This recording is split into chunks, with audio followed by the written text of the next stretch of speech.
Okay, this is the last question on your notes for today. So take a look. It says that the drawbridge, a 60-foot drawbridge, is 24 feet above the water when it is closed.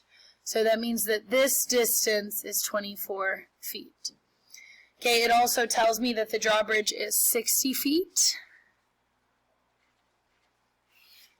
And then it tells me when it's open, the bridge is at a 33-degree angle with the horizontal.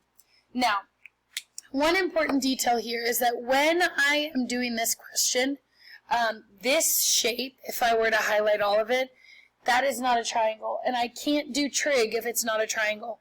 So I'm actually going to cut the triangle off, here.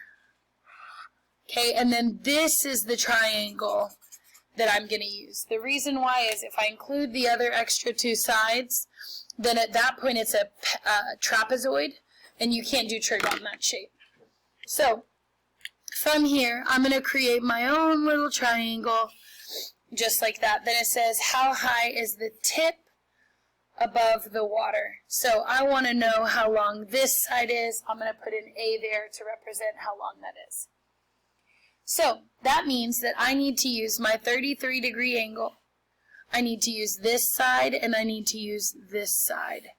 So that means I want, this is the opposite side, and this is the hypotenuse.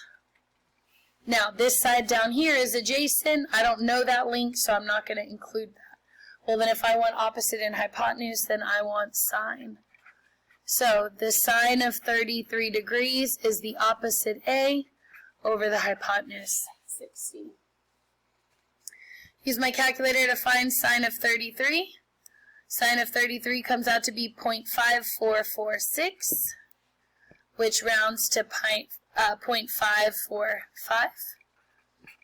And then if that's A over 60, I can make that over 1 and then cross multiply. So 1 times A is A. 0.545 times 60 gives me 32.7. So this distance here is 32.7. Okay, so that's how tall that is. Now, notice that it doesn't say how high is the bridge from where the bridge would be. It says above the water. So think about it. If I want to measure from the tip all the way down to the water, then I need to think about this distance plus this distance. So my total height is going to be 32.7 plus the 24 feet. So it's this plus this, which would give me 56.7 feet. Okay? All right, second part of the question. When the bridge is open, what is the distance from P to Q? Okay, so I'm going to kind of redraw my picture here. So when my bridge is up, it's 60 feet. This distance here is 32.7. I'm not going to draw that. But when my bridge is down, it would still be 60. So remember, I can put the bridge up, but the bridge isn't actually changing length. So if I want the distance, look at your graph, from P to Q, they're basically wanting me to tell how far it is from when the bridge is straight up and down to when the bridge is flat. So they want to know this distance right here. So the whole thing is 60. Well, if I want to know this, I can find this side here and then just minus it off of the 60. Does that make sense?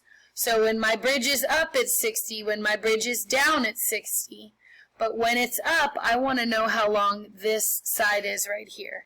So I'm going to call that side B. Now remember earlier I found that this side was 32.7. Well, anytime that I know two sides, I can find the third side using Pythagorean theorem. So I do 32.7 squared plus B squared equals 60 squared. Then in the calculator, I do 32.7 squared gives me 1069. 60 squared gives me 3,600.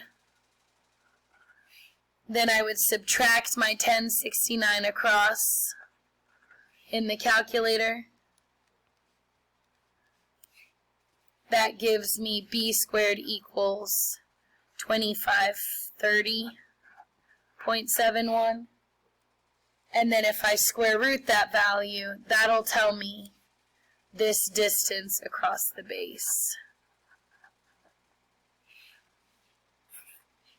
Now, keep in mind that that's how long this is.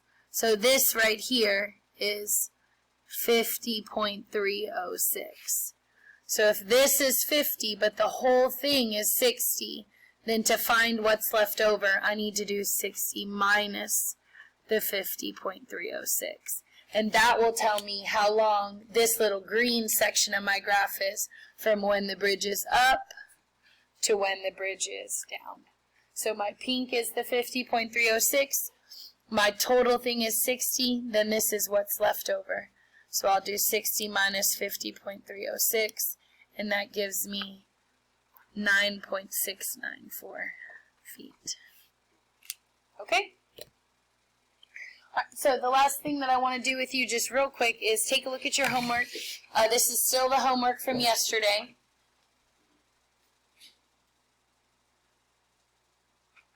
Go ahead and flip over to the back side. And we're just going to set up the pictures, make sure you have the right idea before you start finishing up your homework. So you should have already done this yesterday. So now we're flipping over to the other side of homework 12. And we're just going to set up the pictures for 5 and 6. Make sure you have the right idea. So this guy, you have a flagpole. Okay, there's your flagpole. Says that it's 24 feet high. And then it casts a shadow. Shadows are on the ground.